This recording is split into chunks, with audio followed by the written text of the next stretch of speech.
Assalamualaikum warahmatullahi wabarakatuh.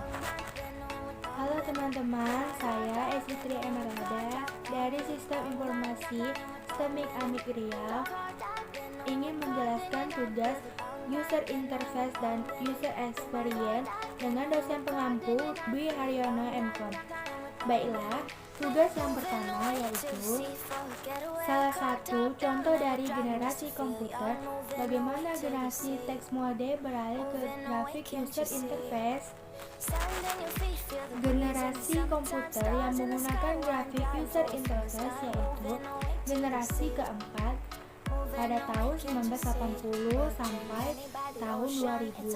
Pada masa ini, operasi sistem telah menggunakan graphical user interface, yaitu antarmuka komputer yang berbasis grafis yang sangat nyaman dan mudah digunakan.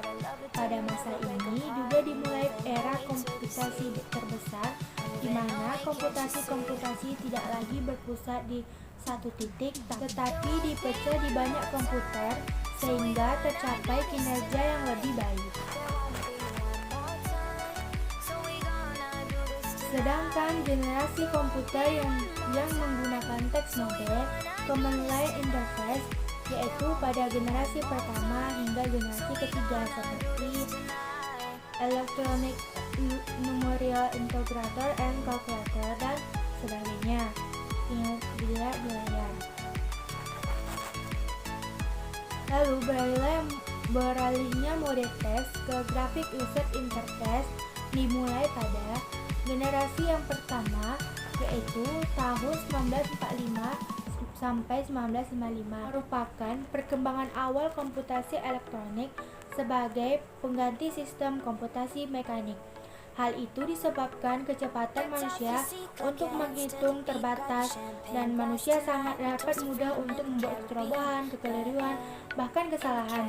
Pada generasi ini belum ada operasi sistem, maka komputer sistem diberi instruksi yang harus dikerjakan langsung oleh pengguna. Generasi kedua tahun 1955 sampai 1965 memperkenalkan batch processing system yang dikerjakan dalam suatu rangkaian lalu dieksekusi secara berurutan.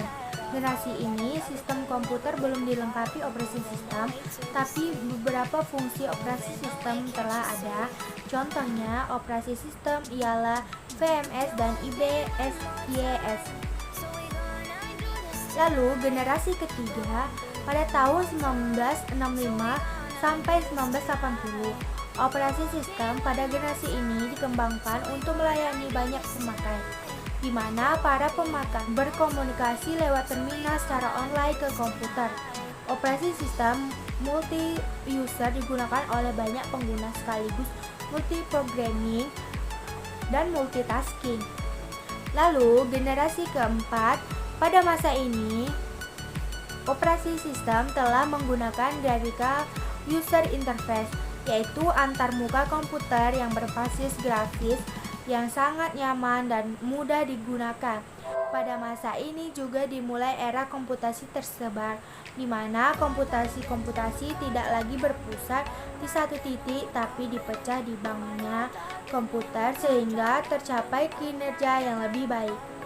Generasi selanjutnya, pada generasi ini diperkenalkan operasi sistem yang berada dalam sebuah operasi sistem dan operating system bergerak mobile pada perangkat bergerak seperti PDA, Pocket PC, laptop, notebook, dan netbook.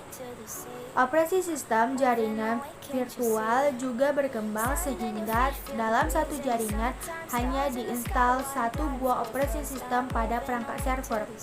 Semakin berkembangnya zaman, teknologi pun semakin berkembang. Tiap orang berpikir untuk bagaimana semakin hari teknologi dapat membantu manusia dalam mengerjakan pekerjaan manusia sehingga lebih mudah. Dalam teknologi itu sendiri sangat berkaitan dengan sistem yang semakin berkembang, contohnya pada operasi sistem komputer. Dari tahun ke tahun, operasi sistem komputer semakin berkembang. Dari operasi sistem sederhana CLI sehingga berbasis GUI Dari perubahan tersebut memungkinkan adanya operasi sistem masa depan yang lebih canggih dari operasi sistem sebelumnya. Teknologi sistem informasi sangat cepat berubah yang sangat signifikan.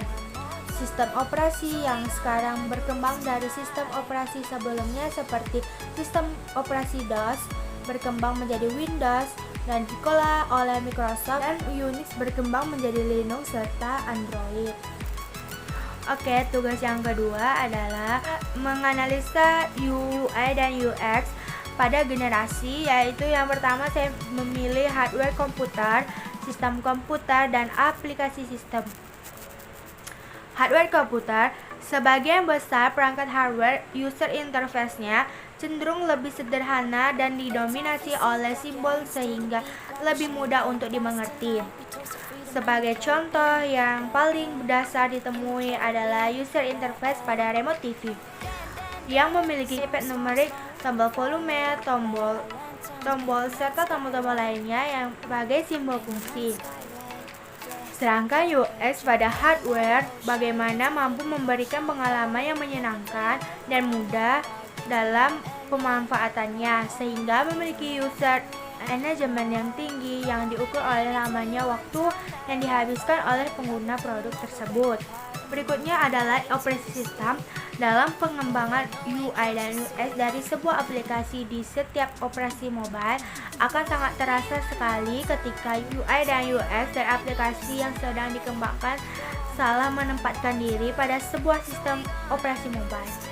Misal, ketika kita membuat UI ala Windows Phone, lalu aplikasinya ditujukan untuk iOS akan terasa sekali sangat tidak nyaman digunakan di iOS.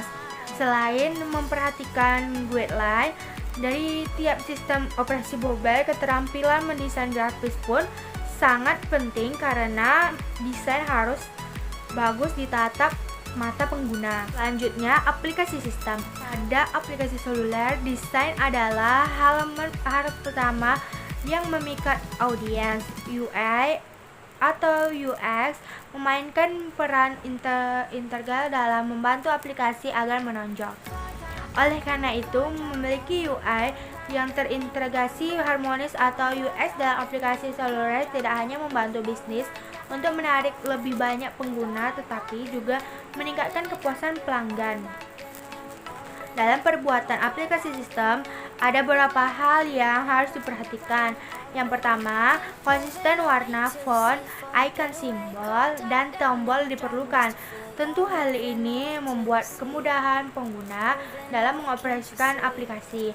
Oleh karena itu, kombinasi font dan warna mempunyai peran yang sangat penting dalam menciptakan pengalaman dan nuansa yang luar biasa dari aplikasi seluler. Ini juga membantu Anda tetap konsisten dengan branding bisnis. Yang kedua, tidak menggunakan elemen atau visual yang rumit dalam aplikasi. Hal ini dapat menghilangkan niat pengguna untuk memakainya. Pengembangan aplikasi seluler harus jauh dari desain eksklusif dan menarik. Kontenlah yang memainkan peran dalam desain sederhana namun lengkap. Yang ketiga, keseragaman dalam UI keseluruhan dari aplikasi seluler yang diperlukan agar membantu pengguna untuk menentukan pola pengguna aplikasi yang memungkinkan mereka untuk mengakses informasi. Oke teman-teman, itu tadi penjelasan dari tugas-tugas saya.